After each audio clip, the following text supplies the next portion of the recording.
الرحمن الرحيم الحمد لله رب العالمين والصلاة والسلام على سيدنا محمد وعلى آله وصحبه أجمعين أما بعد.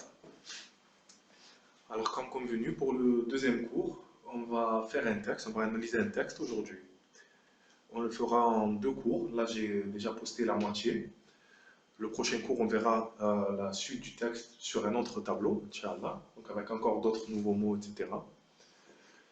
Et alors, comment on va décomposer ça? On va déjà premièrement lire le texte. Si vous pouvez chez vous le recopier. Si c'est pas très clair, moi je mettrai dans la description, je mettrai mon adresse email. Ceux qui veulent comment dire, prendre contact avec moi, je leur enverrai des photos du tableau que je prendrai qui seront peut-être un peu plus claires que ça. Alors, on va premièrement lire le texte. Moi, je vais le lire. Inch'Allah, si vous pouvez faire pause, essayez de le lire par vous-même aussi. Voilà, de le lire par vous-même. Ça vous entraînera pour la lecture, pour être plus fluide dans la lecture.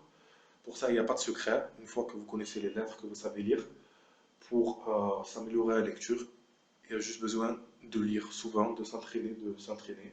Et au bout d'un moment, Inch'Allah, vous serez plus fluide, Inch'Allah. Donc on va lire le texte une première fois, entier. Ensuite on le relira et on s'arrêtera à chaque mot qu'on ne connaît pas, et on le placera dans un tableau. Alors le tableau, il est ici. Donc on voit premièrement, on a un ism. Pourquoi? Parce qu'aujourd'hui on va prendre que les isms. On ne va pas prendre les fi'l ni les harf. On va prendre que les isms. Donc dans la première case, celle-là, on va prendre le ism qui nous pose problème ou qu'on ne comprend pas dans ce texte. Ensuite, on va le décomposer de la sorte. La deuxième case, muradif. Muradif qui veut dire synonyme. On va donner dans cette case-là un mot qui a le même sens que le mot mentionné dans le texte. Ensuite, on mettra un did. Did, c'est son contraire. Et ensuite, on mettra son jama, son pluriel. Voilà comment on fera. Et bien sûr, c'est pas pour tous les mots qu'on remplira toutes les cases. Des fois, on en a besoin, des fois, non. Donc voilà, des fois on aura muradif par exemple, des fois on aura un mot synonyme, des fois on n'en aura pas, des fois on en aura un mot contraire, des fois on n'en aura pas. La seule chose qu'on essaiera de mettre à chaque fois, c'est le jama, donc le pluriel. Voilà. Donc on va commencer déjà, comme on a dit, par lire une fois le texte entièrement.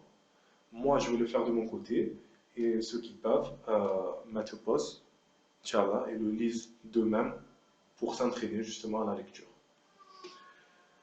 Alors, le texte s'appelle Usratu Zaydin.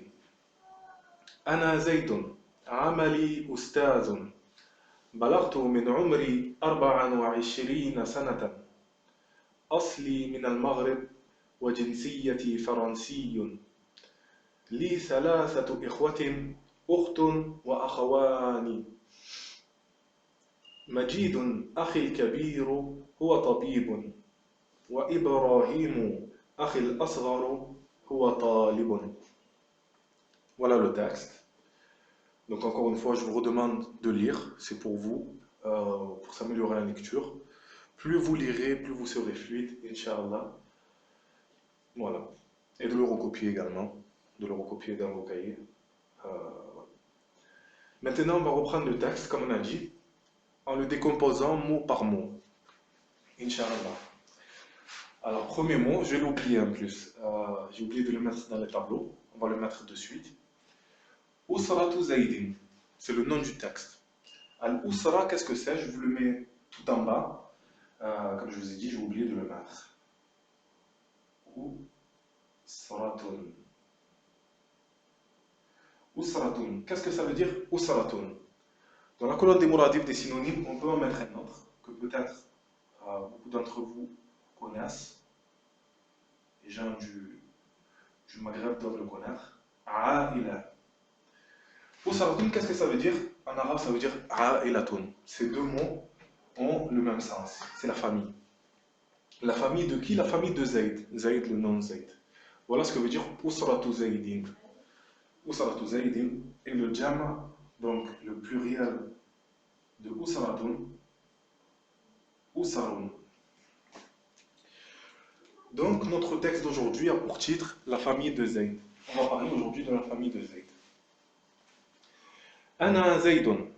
Ana, je. Je suis qui? Je suis Zayd. C'est notre personnage qui se présente. Ana Zaydun. Amali Ustadun. Amali. Alors, à l'amal, on a un mot ici qui se compose en fait de deux mots. Amal et un ya. Le ya se rapportant en fait à Zayd. C'est en fait une particule pour dire que c'est à lui. Amali, ça veut dire mon amal à moi. Et ça, on le verra plus tard, ça c'est dans la grammaire, on verra ça un peu plus tard. Ce qui nous intéresse ici, c'est le mot amal, qu'on a placé ici dans le tableau. Amal, on a mis comme muradif wazifa. Wazifa. Et comme jama, amal. Qu'est-ce que ça veut dire amal? C'est, dans ce contexte-là, c'est le travail. Ça peut être aussi une action. L'amal al-salih, les bonnes actions. Dans ce contexte-là, ce sera le travail. Amali oustaz. Amal, donc on a dit que la particule ya, ou la lettre ya, ici, se rapporte en fait à Zayd. Et on verra ça plus tard, mais en gros, dans le sens, on comprend que c'est mon amal. Zayd, il nous dit mon amal, mon travail, oustaz. Oustaz qu'on a mis ici dans le tableau, qui veut dire professeur, qu'on peut dire autrement en arabe par mu'allim. Mu'allim veut dire professeur aussi. Et dans le jam, asatiza. Asatiza. Donc on a dit, pour revenir un peu à la leçon, la dernière leçon, donc asatiza représentera plus de deux personnes, plus de deux professeurs. Ana Zaydun, amali oustaz. Je suis Zayd, mon travail est que je suis professeur. بلغت من عمري 24 سنة. بلغت c'est un verbe. Et les verbes, on les verra dans le prochain cours. Dans le prochain cours, on fera un récapitulatif des verbes qui sont présents ici et des verbes qu'il y aura dans la deuxième partie. Mais pour l'instant, j'ai préféré ne pas mettre les verbes dans ce cours-là. Balartu, c'est un verbe qui veut dire, en gros, j'ai dépassé, je suis arrivé. Balartu. Ça vient de balara, donc la forme verbale c'est balara. C'est un verbe ici qui est conjugué au mardi, donc au passé, comme on a vu dans la dernière leçon. Voilà. Balartu min umri.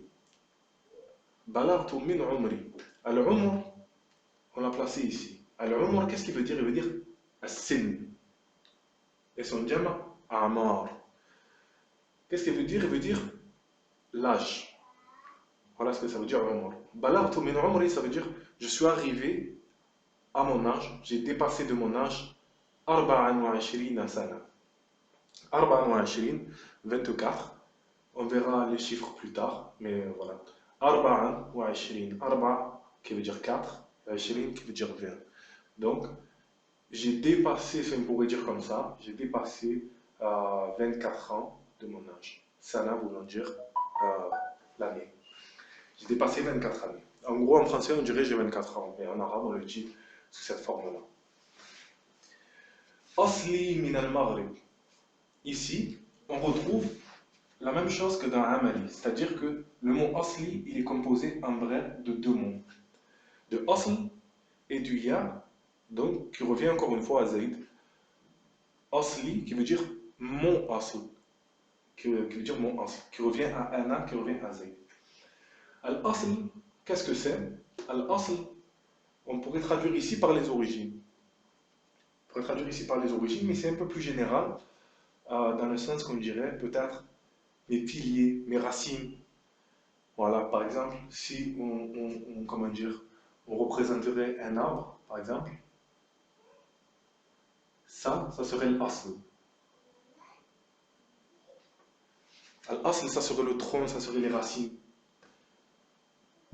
D'autre part, on pourrait dire, dans un autre contexte, peut-être le pilier, les piliers, comme on dit les usul dans les sciences religieuses. Qu'est-ce que c'est les usul? Les usul, c'est les piliers. Voilà. Et là, dans ce sens-là, dans le sens où il est en train de se présenter, dans le sens où il dit que son asl vient d'un pays, vient du Maghreb, c'est-à-dire ses origines, c'est d'où il revient, c'est son pilier en gros. Asli min al-Maghreb, donc le Maghreb, le Maroc. وجنسيتي فرنسي. جنسيتي.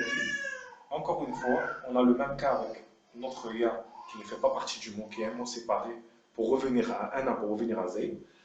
Et le mot qui nous intéresse, c'est jinsiya, qu'on a placé ici. Jinsiya, dans son jam, jinsiyat. Jinsiyat, qui veut dire la nationalité. Donc voilà, on voit bien que la nationalité et l'asl, c'est pas pareil. La nationalité, c'est vraiment dans le sens d'appartenance à un pays. Donc là, par exemple, dans le cas de Zayd, qui est français, qui appartient à la France, malgré ça, son asl, ses origines remontent à ailleurs, remontent au Maroc. Voilà. Donc, jinsiyati, ou jinsiya, dans le terme jinsiyat, qui veut dire la nationalité. Li thalathatu ikhwatin. Li, qui veut dire en gros, qui veut dire j'ai. J'ai, mais pas dans le sens de posséder, puisque là on parle de trois frères, j'ai trois frères, mais dans le sens de, voilà, vous comprendrez, li thalathatu ikhwa, je possède trois frères en gros. Thalatha, donc on a dit qu'on verra les chiffres plus tard, mais thalatha qui veut dire trois. Wa ikhwa. Ikhwa c'est un jama.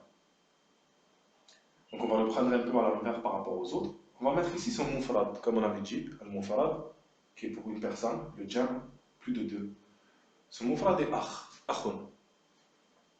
Akhun, qui veut dire frère, donc, un frère. Le jam, ikhwatun, comme on a vu ici dans le texte. Dans le texte, il a sa forme de jam.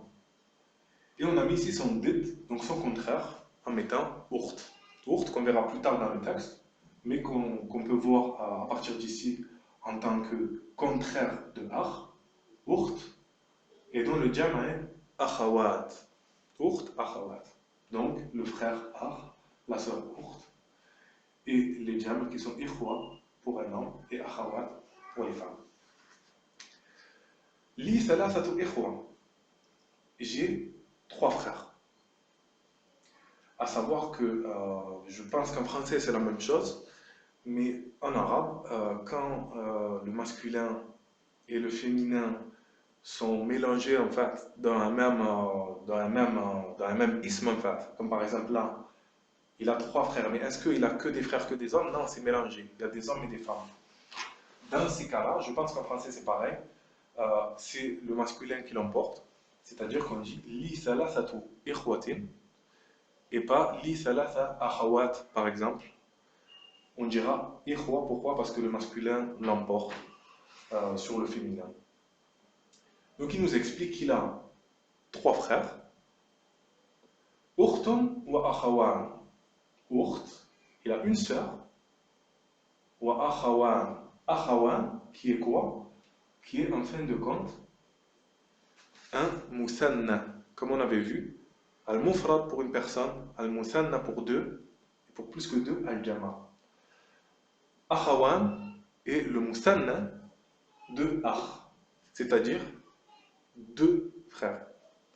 Donc on voit bien ici, comme je disais, que dans le cas où le masculin et le féminin sont mélangés dans un même et seul ism, c'est le masculin qui l'emporte. Donc on voit bien qu'en fait ici, ces trois ikhwa, ikhwa donc qui est le jama de akh, qui est de base censé représenter le masculin au jama, en fait, parmi ces trois frères, il y a une sœur et deux frères. Majidun akhi al-kabir. Majid, donc là il nous présente plus en détail ses frères. Majid, akhi al-kabir. Akhi, donc pareil, on sépare le ya du akh. Akh qui veut dire frère, akhi qui veut dire mon frère. Donc Zayd nous dit mon frère Majid, al-kabir, akhi al-kabir. Al-kabir, qu'on a placé ici. Al-kabir qui est le contraire de sarir. Kabir voulant dire grand, sarir voulant dire petit. Et on a mis aussi son jama, le jama de kabir qui est kibar, et le jama de sarir qui est sirar. Majidun akhi al-kabir. Majid est mon grand frère. Huwa tabib. Huwa qui veut dire lui. Et on reverra, puisqu'on a vu au début ana, Ana qui veut dire je, huwa qui veut dire il. Et ça, on le reverra en détail dans une leçon, dans une prochaine leçon, Inch'Allah. Et voilà, on verra les pronoms en détail, Inch'Allah. Huwa tabib, il est tabib, il est docteur. Même en français, on le dit. Donc, on l'a mis ici, tabib, tabib le mufrad, atibba'u le jama'. Donc, un tabib, un médecin, des médecins. Wa Ibrahim akhi al-asghar. Wa Ibrahim, et Ibrahim, parce qu'il nous a dit qu'il avait deux frères. Wa Ibrahim akhi al-asghar. Et mon frère al-asghar. Al-asghar, si on remarque bien, il ressemble énormément au mot qu'on avait mis ici en contraire de kabir, c'est-à-dire sarir. Sarir qui veut dire petit. Là, on a le mot al-asghar. À savoir qu'en arabe, les mots ils sont composés à partir d'une base de quelques lettres, au moins trois lettres. Et ils se décomposent après, on rajoute des lettres, ou on en enlève, ou on change par exemple des sonorités, des harakat, des dhamma, des fatha, des kasra, etc. pour donner en fait des nouveaux sens, mais toujours à partir de la base. C'est-à-dire qu'il y aura toujours en fait un sens commun, mais en rajoutant des lettres ou en enlevant, en changeant les harakats, etc. Parmi des règles qui sont établies, bien sûr, on ne fait pas comme on veut, mais c'est des choses qu'on verra plus tard, qu'on étudiera plus tard, Inch'Allah. Ça change en fait, ça ramène un sens, ou ça en enlève un dans l'autre sens, tout en gardant, tout en restant en fait dans le même sens global, tout en étant rattaché quand même par un sens. On voit par exemple là que sarir, ça veut dire petit. Asghar, qu'est-ce que ça veut dire? Ça veut dire le plus petit. Ibrahim, Akhil Asghar, Ibrahim c'est le plus petit de mes frères. Le contraire qui est Akbar. Et là pareil, quand on dit par exemple Allahu Akbar, qu'est-ce que ça veut dire? Est-ce que ça veut dire que Allah est grand, Allah est kabir? Non, ça ne veut pas dire exactement ça. Pourquoi? Parce qu'on voit que la base est la même, entre kabir et akbar, la base du mot est la même, mais ce qui s'appelle le wazn, en fait, comment dire, euh, sa forme n'est pas exactement la même. On voit qu'on a rajouté, par exemple, dans le kabir, on a rajouté un ya, savoir que la base est kaf, ba, ra, kabara. Ici, on a rajouté un ya. Et ici, on a rajouté un alif. Ce qui fait qu'on garde environ, on reste dans le même type de sens, si je peux dire, mais le sens en lui-même, le sens précis, est un peu différent. Ici, Akbar, c'est le plus grand. Quand on dit Allahu Akbar, on ne dit pas Allah est grand, on dit Allah, il est le plus grand. Quand on dit Ibrahim, Akhil Asghar, Ibrahim, c'est mon frère le plus petit, c'est le plus petit de mes frères. Huwa talib. Huwa talib, il est talib, qui veut dire étudiant, je pense que tout le monde le sait. Et le jam' de ce mot est tullabun. Inch'Allah, s'il y a des questions ou si je n'ai pas été clair, vous pouvez, Inch'Allah, m'envoyer soit dans les commentaires, soit directement à mon adresse email. Je vais mettre, Inch'Allah, dans la description, Inch'Allah. Jazakumullahu khair. Alhamdulillahi Rabbil Alamin. Wassalamu alaikum wa rahmatullah.